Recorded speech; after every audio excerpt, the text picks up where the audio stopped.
Good afternoon, brothers and sisters. I am Joy Salvador Dichenko from Pathways, Manila. I am a mom to Beatrice Isabel.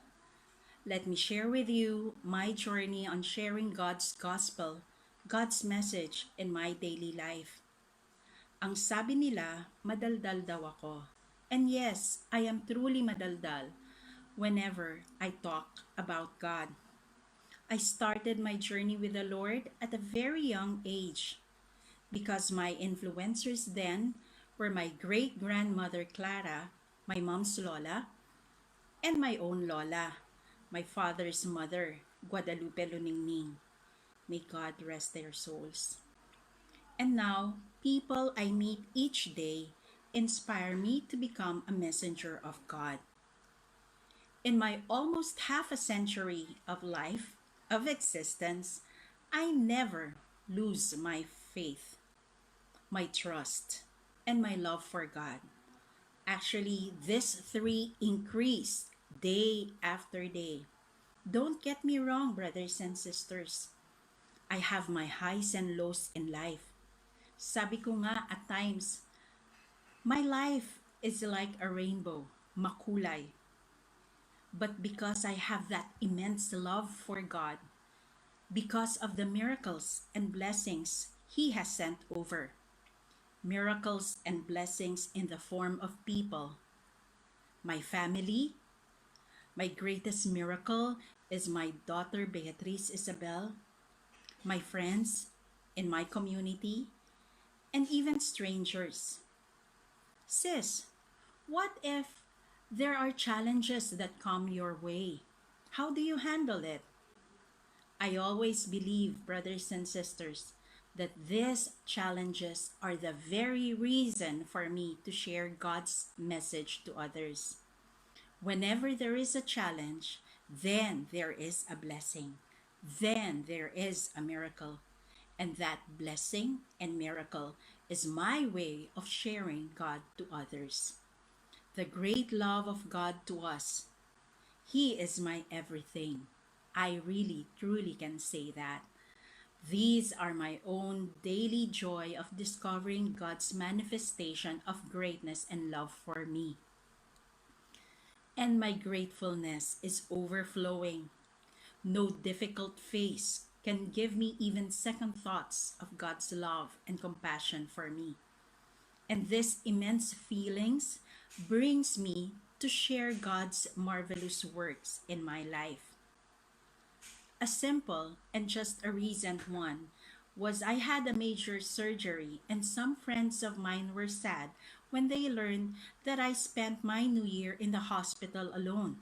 I was in a COVID floor area as I had fever 2 days prior confinement.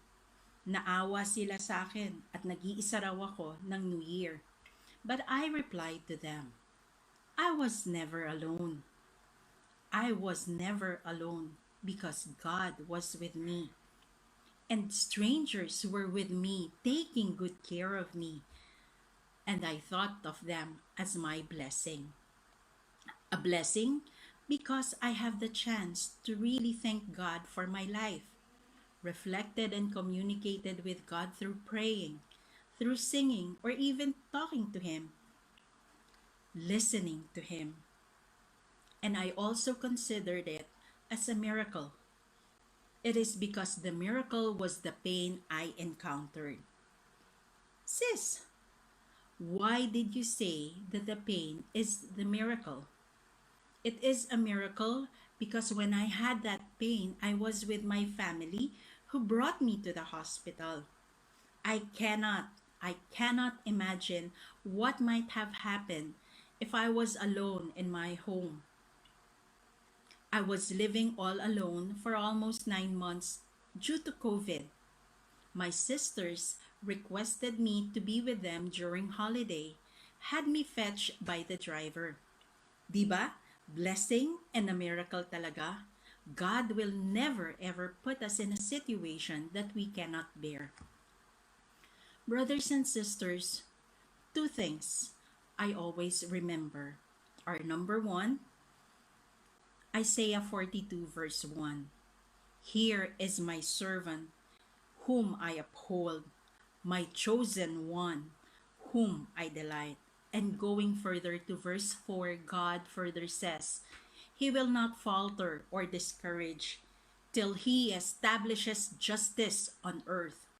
In His teaching, the islands will put their hope.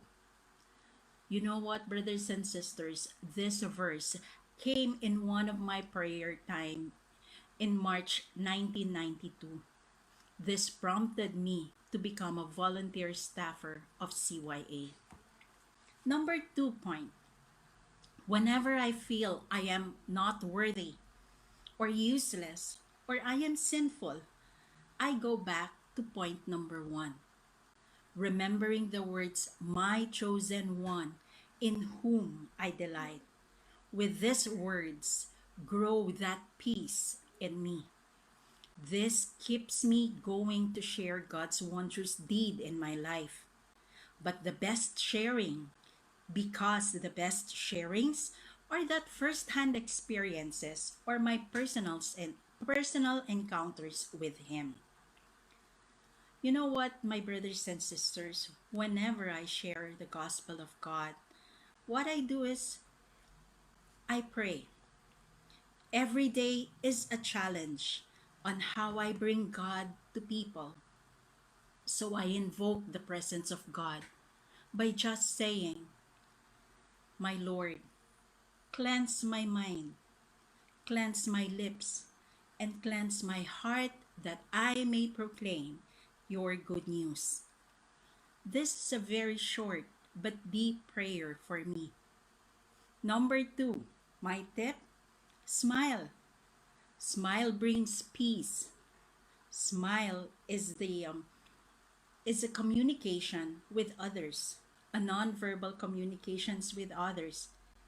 And bonus point is it makes you more beautiful and handsome, 'di ba, brothers and sisters?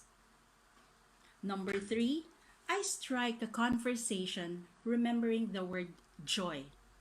Jesus first, others second, you, me last. With these three, with these three things in mind, God will prompt me to say a blessing or a miracle that I can share with others. In all things, may God be glorified. Maraming salamat po. And again, blessings, abundant blessings to each and every one of you.